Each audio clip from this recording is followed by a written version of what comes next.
Every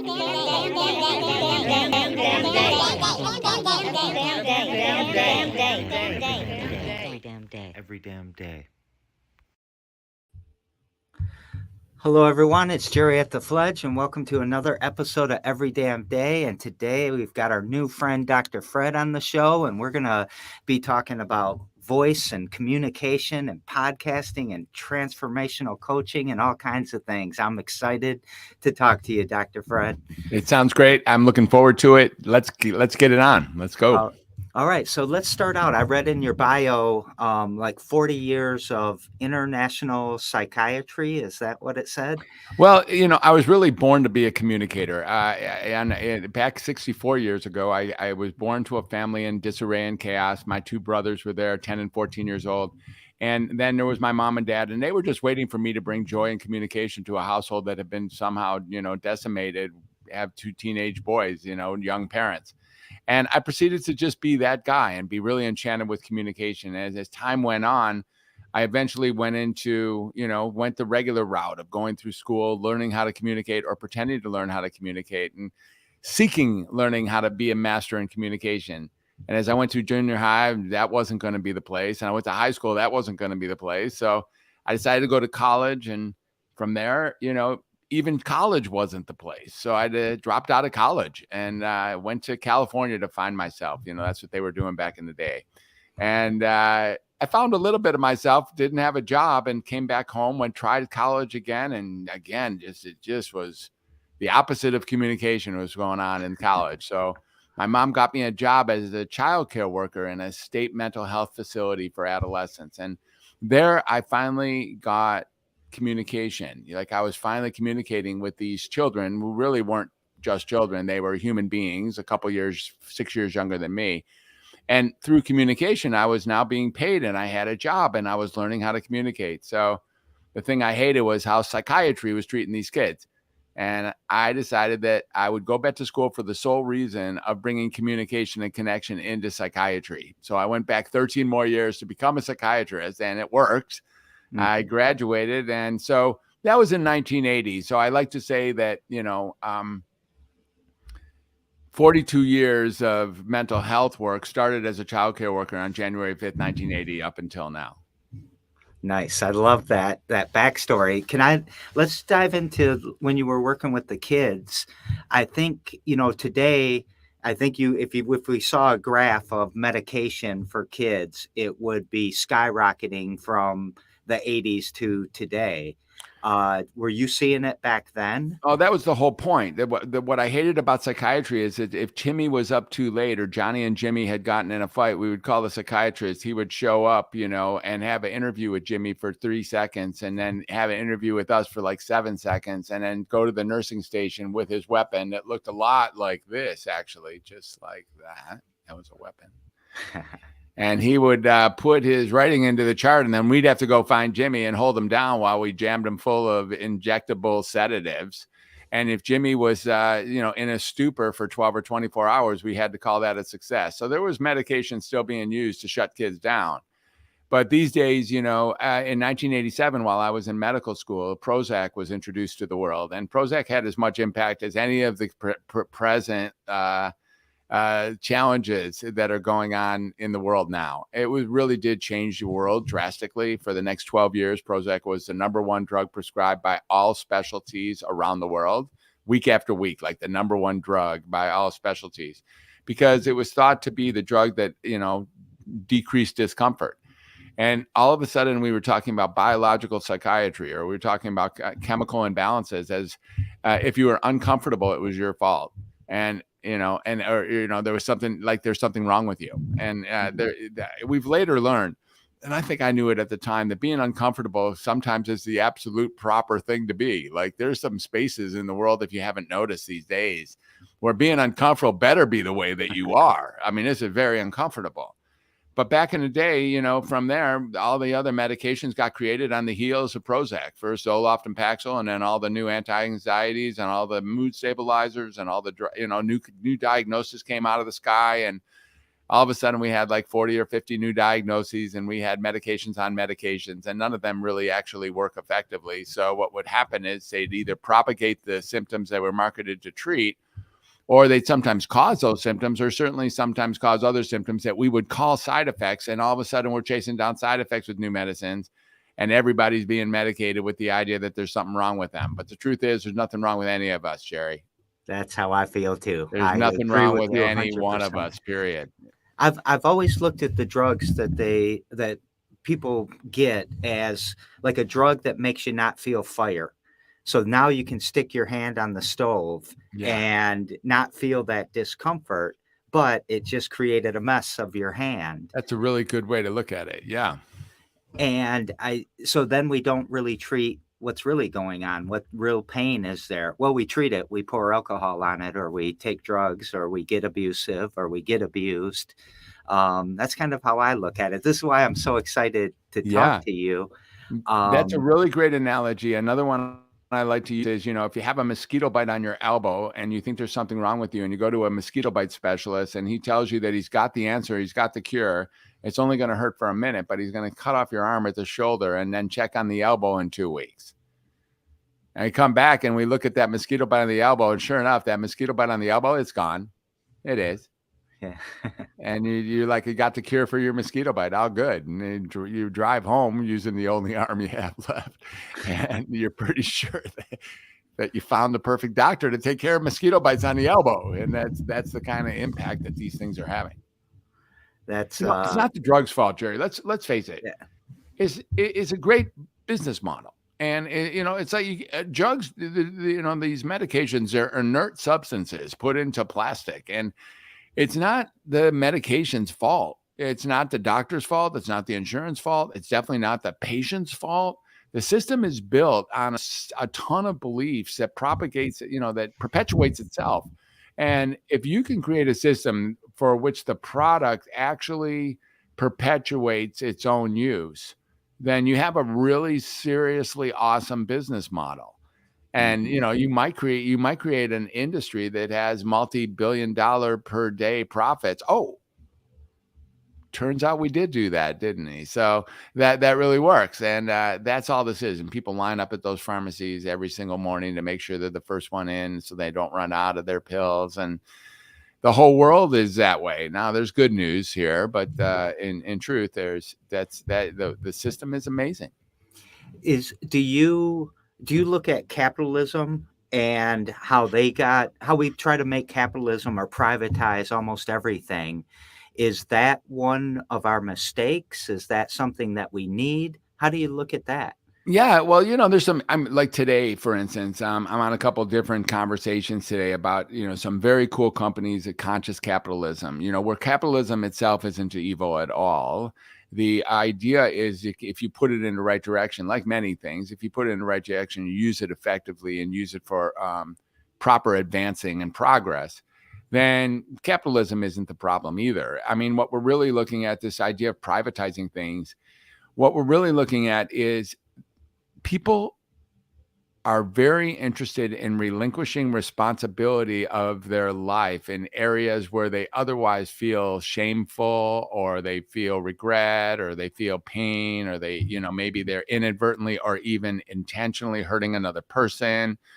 I had an experience like that last night with my wife. It's like, wow, I did it again, man. It's like the 30th time I did it. And 30 times, I should know 29 times ago that she doesn't like that. And there I do it again. And it makes me want to duck and cover. And the truth is, if I can find something to blame it on that's not called me, then there's some real interesting spaces there. Like, Jerry, if you want to take responsibility for all the mistakes I make today, I'd be very interested in you and I having a conversation offline about that, because I don't want responsibility for the stuff I do wrong. And so when I get that there's something wrong with me, when I get a confirmation that there's something wrong with me, like that I have a diagnosis, that's really great. I mean, that's really awesome. Like, I get to say, honey, that wasn't me. That's my ADD. Honey, that wasn't me. That's my bipolar. Oh, there goes my social anxiety again. Oh, I got post-traumatic stress disorder. Oh, I've got Asperger syndrome, or whatever you got going on, and I I want to say something to our listeners and to our viewers, which is, under no conditions at all am I diminishing the pain that life has to offer us. Yeah. It's very real. This is not pull yourself by your bootstraps and get over it. This is, in fact, emphasizing the truth that life can be very, very difficult, and it's okay that it's difficult. It's okay that we're clumsy. It's okay that you make mistakes over and over again. That is called humanity. Mhm. That's what we got going on. Your diagnosis is that you're a human being. That's your diagnosis. Is that what's your phrase that you use? Is it welcome to humanity? Yeah, Yeah. Welcome to Humanity is that's the overarching brand or the overarching company. And when it got created, it just fell out of the sky. It was like, oh yeah, I'm gonna roll with this one. Welcome to humanity.com was already taken by somebody. He hadn't even used it, but I used welcome to humanity.net. I try to buy .com every so often. I think the dude is charging me like, I'm the only guy offering them for sure. Every so often I check on him. He's like, yeah, that'd be $7,995. I'm like, dude, you're not even using it. Okay, well, it'll be $7,990 then. Okay, right. See ya. People. Welcome to humanity. So what? So you're an author. You're a podcaster, I think, Mhm. right?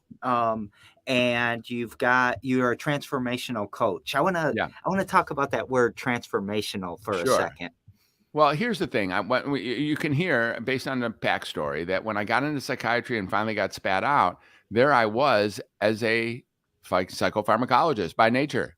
Like, that's what they want. When you ask somebody what's the difference between a psychiatrist and a psychologist, almost everybody will answer the same way. Psychiatry can prescribe medicine, right? Right. Well, there I was in 19, graduating, child and adolescent fellowship after a residency and, medical school education.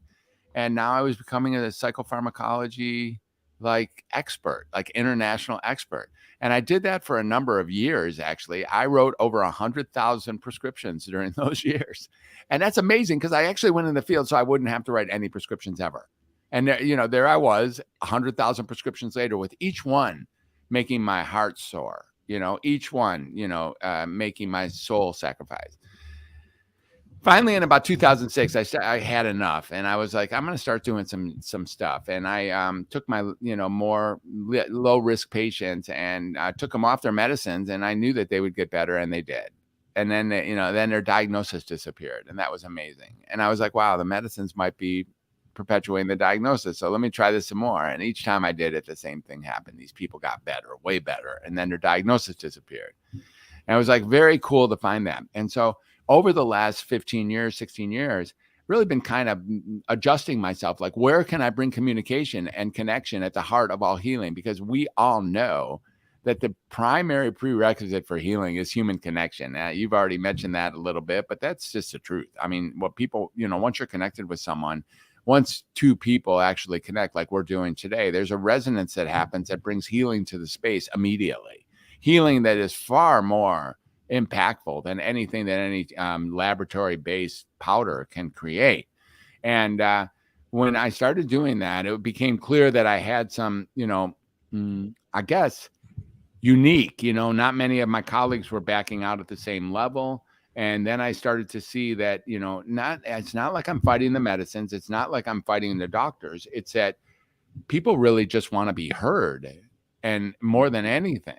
I mean, and so then I started looking at that skill, and transformational coaching seemed like a really good word, or even a better word that I came up later was restorative coaching, like really bringing people back to who they were. Because transformational coaching, just like welcome to humanity.com, had been already taken by a whole group of people who are ready to do what they call transformational coaching.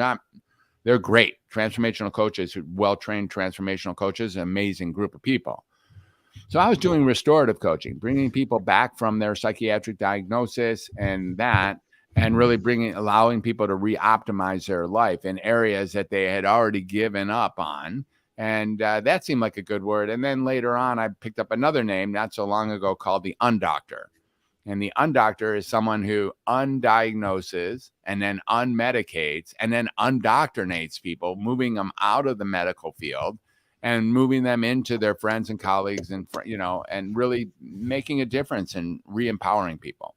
I love it. I love that you went to restorative instead of the transformational, because the transformational I kind of see as, all right, the machine wants me to be something else, so it's going to transform me into Right. what it wants me to be. But Right. I think the restorative, I always say that people are born to do something.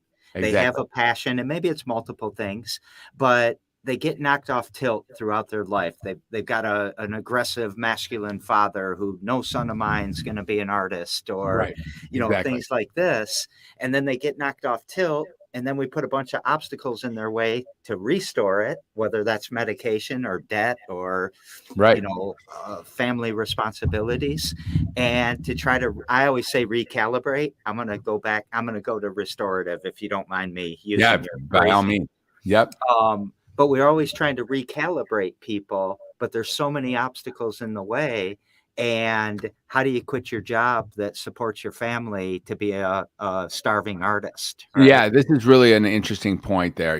So many people are doing things in the world that they are not aligned with. And, and then blaming their misery on a diagnosis and then going to get treatment and medication, which actually is like cutting off your arm at the shoulder or taking away the ability to feel a hot stove or other very unfortunate side effects, if you will, or direct effects of these medications or these diagnoses, in fact, really wanting to know that there's something wrong with us. Why are you miserable? Because you've set up your life to do shit that you're not aligned with and to say things that you don't even believe. And you do that every single day for a while. It'll wear away on your soul. Now, there's nothing wrong with doing it because us humans get sucked into that. It's not like there's something wrong with you for having a job that blows. There's nothing wrong with you for actually saying things or not saying things when you should. What's here is that you can make changes. You can make incremental changes towards personal alignment, towards what your truth is. Mm-hmm. People know what their truth really is. Underneath it all, I am certain that we all know. We know when we're not saying our truth. We feel it. We know because look, if we were told that today was the last day of the rest of our lives, what would we do between now and then? I'll tell you what most of us would do. We're going to find someone we care about or that we love, and we're going to tell them something, some particular truth. We're going to tell them a particular truth that we hadn't told them for a while or that we want to emphasize before we go because we know our truth. And so truth is a good space here. And there's no such thing as truth. It's only how I feel right now, authenticity. Really being in touch with where we are right this moment.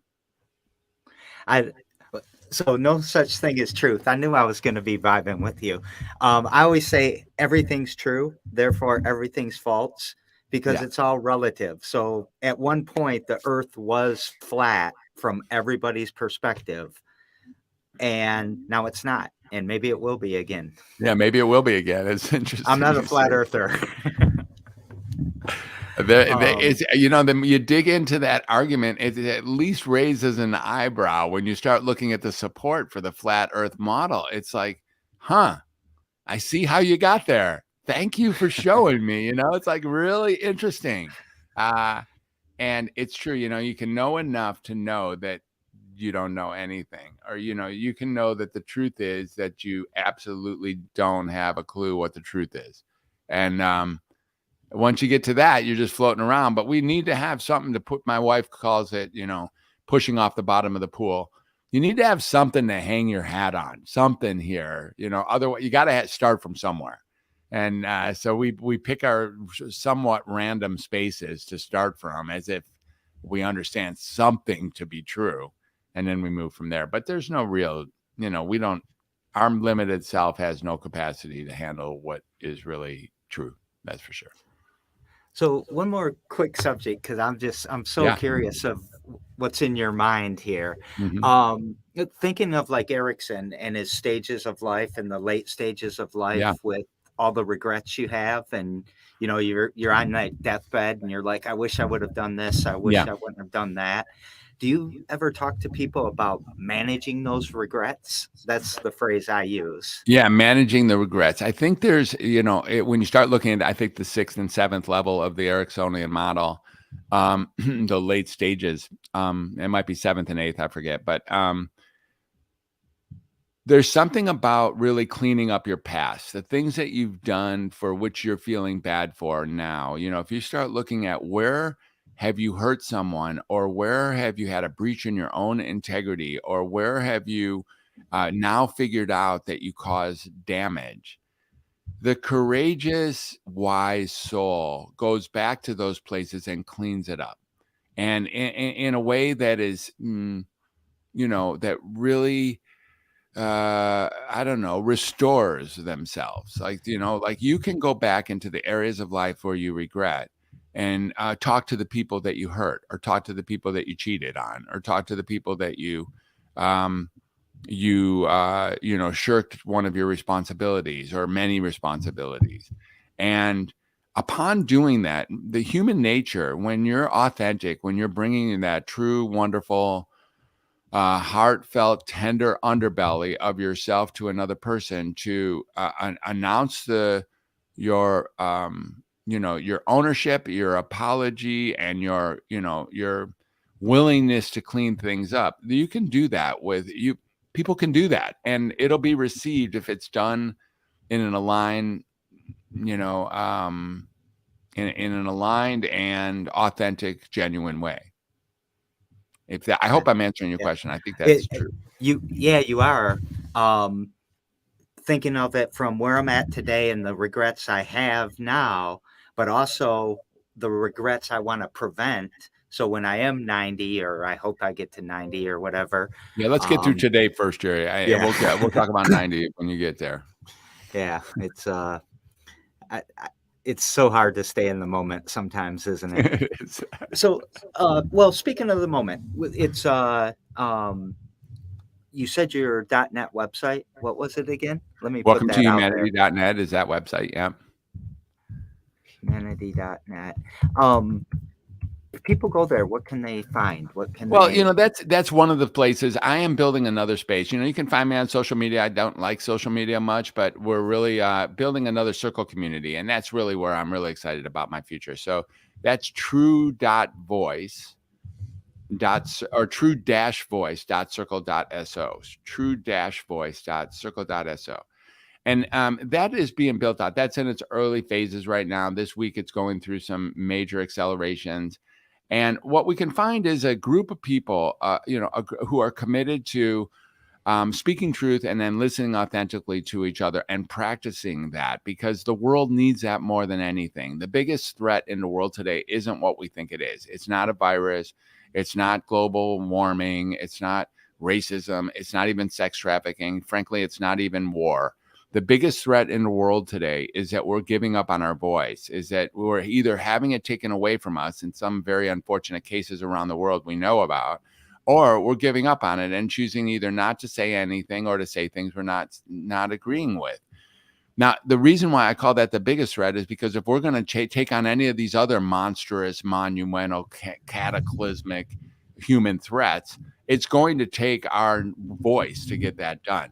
And if we don't, the biggest threat to a fire is losing the access to putting it out. And that's what it is. The access to making any impact with these problems is going to be our true voice. So true voice has become my model. And that's where my podcast, has gone that way. I had the Welcome to Humanity podcast where I did a little over 100 episodes. The new episode is now called True Voice, or the new podcast is called True Voice with Dr. Fred. I mean, that's natural. The book I wrote is called Find Your True Voice. I know that's shocking. We really start looking at conversation, connection, communication, and creativity at the heart of all healing. And we do that through true voice. So I really find myself circulating around this whole idea of being a master of helping others find their true voice. And I do that through many different methodologies that I've learned over the years as a psychiatrist or mental health provider, and as a human being who's lived a pretty remarkable life all over the world. The capacity is there's nothing wrong with you. I mean, all that's here is like take some incremental steps to say your truth, and people will just appreciate that and find space for them to speak their truth. And from there, only magic can happen. I mean, we all know this. We all know that when we connect, dude, imagine 7.8 billion people actually communicating with each other. Like, we really could do anything, for sure. We use the phrase radical inclusion, which basically means if someone walks through the door and says, "Can I?" we say yes to it, and it's one of the ways that we build our connection with people. We do a lot of work in the Maslow space, Mm-hmm. up and below connection. Mm-hmm. Don't always like that it's a hierarchy. We look at it as more of a web or something. I love that. But that diversity that gets created by that, and people start to feel comfortable, the Mm-hmm. serendipity just, I mean, you can wish for something and it shows up, and it Exactly. seems magic and godlike and all these things, but at the end of the day, it's exactly what you're saying. Exactly. At the end of the day, all that's missing is taking steps towards one's own purity, which is becoming more and more difficult to do. Again, give yourself some acceptance, some forgiveness, and some compassion for having found yourself out of line. There's nothing wrong with you for being out of line. Sort of like, how could you expect to be anywhere else but out of line? Yeah. Welcome to humanity. Now, you could take steps to come in line. You could take steps to, what do you take into your body? Who are you surrounding yourself with? What are you looking at? What are you listening to? What are you eating? How are you spending your time and energy? How many things are you doing that are counterproductive towards optimizing your own personal welfare? That's good. It's no problem. I mean, seriously, if you're sitting back drinking a lot of beer and watching TV, you already know that shit's not good for you. I mean, you already know that. It's okay. You can keep doing it. That's not a problem either. You're amongst millions who are doing it.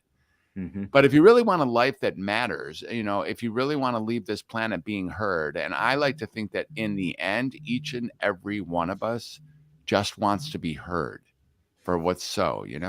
And so that's the matter of really bringing forth that true voice and really saying something that matters to you. And that's, the We the People Summit that we're moving forward with. That's where that's really going to rock. Yeah. We the People Summit. Yeah. Yeah. So the We the People Summit actually starts a week from today. And it's a very good, you can find that one at wethepeoplesummit.online. And I've drawn together, assembled well over 24 of some of the world's greatest inspiring influencers who I've had podcast interviews with already, but who are going to be showing up at this summit and talking to what it really takes to become an influencer. And these people have, some of them millions of followers, and some of them, I suppose, probably have millions of dollars, and some of them are household names, and they're influencers, whatever that means, bona fide influencers. Well, what we're really showing people in this summit is that you're an influencer too. Like right now, you cannot not be an influencer. And now it's a matter of really getting, if you can get in touch with that core self of yours that's been obscured for so long, rightfully, like it happened as a kid and you just haven't come back and repair it, it's fine. But if you can get in touch with that and then deliver that effectively to even one person in your world, now you've been heard. Now you've made an impact. And frankly, now you are a massive influencer. Upon learning how to influence, you can start realizing right at that very moment, wow, you just made an impact. People love making impact. That's great. Mm-hmm. And the proceeds from this particular summit are going to the war-torn area, war-torn people in Ukraine, people who have been disrupted, people who have been displaced or dismissed or devastated by war. But frankly, and just to be honest again, in no way minimizing the atrocities that are going on there, that it really do threaten the entire planet. So they really do. I mean, let's take a second of silence for that. Like, the whole planet is on edge about what that could really spread to. Like, we're all in dire straits if we don't do something about this. we can start seeing that that's the way this goes. And so all the money that gets collected, there's a donation. The summit is free, but there's donations as you can. I'm looking for sponsors. I'm looking for donors. I'm looking for benefactors. And I'm looking for people who want to just raise their awareness or raise a few dollars for Ukraine folks. We have a allocation service called Razom, Razom, Incorporated.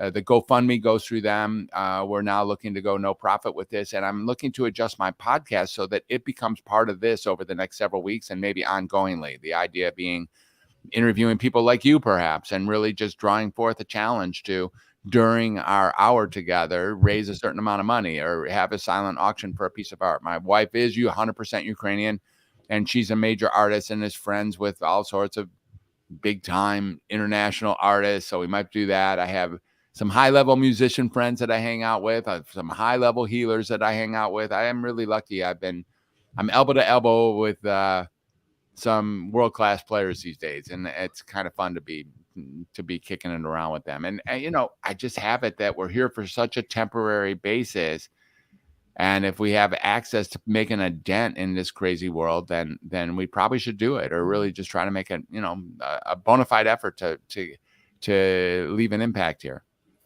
Well, as we're kind of running out of time and wrapping up here, one, I'd love to talk to you more in any format, whether it's Thank you. on my show or your show. But I've put all the website links out there so people can go to those. You had at the end of the bio, what's something simple that any of us could do today that helps us get towards that more authentic voice or that truth? Yeah.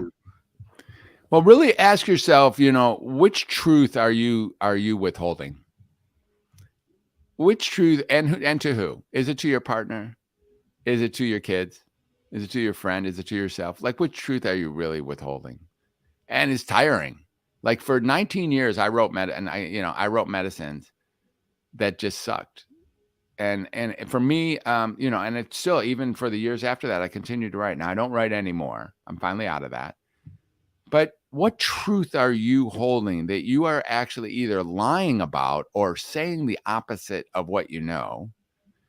And I ask you to take that incremental step towards finding that truth and feeling the peace and love and resonance that comes through just saying a truth that's been hidden for so long. One truth to one person. If you really want to change the world, one of the ways to do that is to change from within and bring that authentic self to one person and watch your world shift drastically. There's very few feelings out there that are as magical as resonating with another person, and they will resonate with a newfound or a rediscovered truth.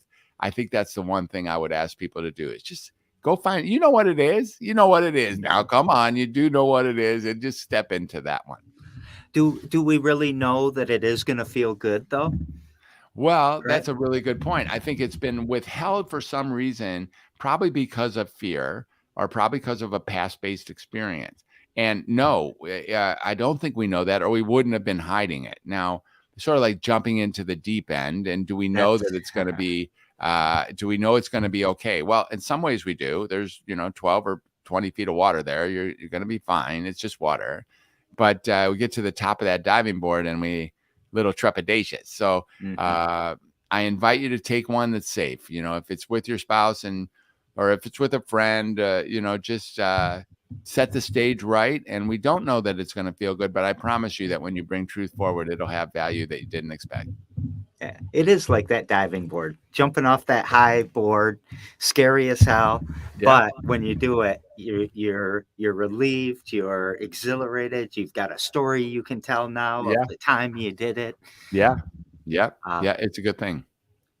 Thank you so very much for coming on the show. I wish we had a couple hours. Well, let's do it. Let's have a couple hours. I think we have the basis of a long-term friendship here. I'm looking forward to staying in touch with you, and let's do it. It's let's not have the You're still in California? I am. I'm in Northern California. Where are you? I'm in Michigan. Oh, where in Michigan? I'm in Lansing, Michigan. Oh yeah, I think I read about that. So I went to Ann Arbor, and so but you're in Lansing, not East Lansing. And Yeah. I grew up in Detroit, so I'm a Southfield Lathrop graduate, and All right. so I'm well aware of Detroit and And Lansing. you're a U of M grad too? No. Oh. That's the school I dropped out of twice, and then Okay. I'm a Wayne State grad though. Oh, nice. I like Yeah. Wayne State a lot. Yeah. I'm a U Yeah. of M grad. There you go. Okay. But I'm in Spartan country here. All right. Well, so, good. Go blue and all that. yeah. So, hey, just real quick, Dr. Fred is wonderful, and so are you, Jerry, bringing the interviews together. It's great. I didn't read the whole thing. I That's never cool. try to promote myself. Thank you. But I knew the crowd would love you. So thank you so much for being on, and we'll talk again soon. Thank you. And- Oh, another thing is I if people are interested in talking to me, I think one of the things that book things, if you're really interested in learning more about True Voice, then I'm gonna really offer your listeners a copy of my book, and the copy of my book is called Find Your True Voice. So findyourtruevoicebook.com. Findyourtruevoicebook.com. It will get you a copy of my book, like the actual book, and I'll send that to you. And also, I'm really interested in in speaking engagements. I'm doing a lot of speaking these days, and it seems like people are ready to hear that there's some steps to take to make a difference starting right today. And you don't have to go back to school, or you don't have to go to Tibet. You don't have to live in a cave. You don't have to sit under a Bodhi tree with your friend behind your shoulder there. You don't have to. You can actually do that right now. You can do that right. And if you want to go sit under a tree, which I'm thinking I'd love to do today, actually, please do that. But you don't have to do that in order to find your true self. Yeah. Well, thank you for that. So that's a wrap, everyone. We'll see you tomorrow on Every Damn Day. And thank you again, Dr. Fred. And don't forget, everyone, you are fine. You are fine how you are. Fine. You and are it's fine. going to be good. Indeed.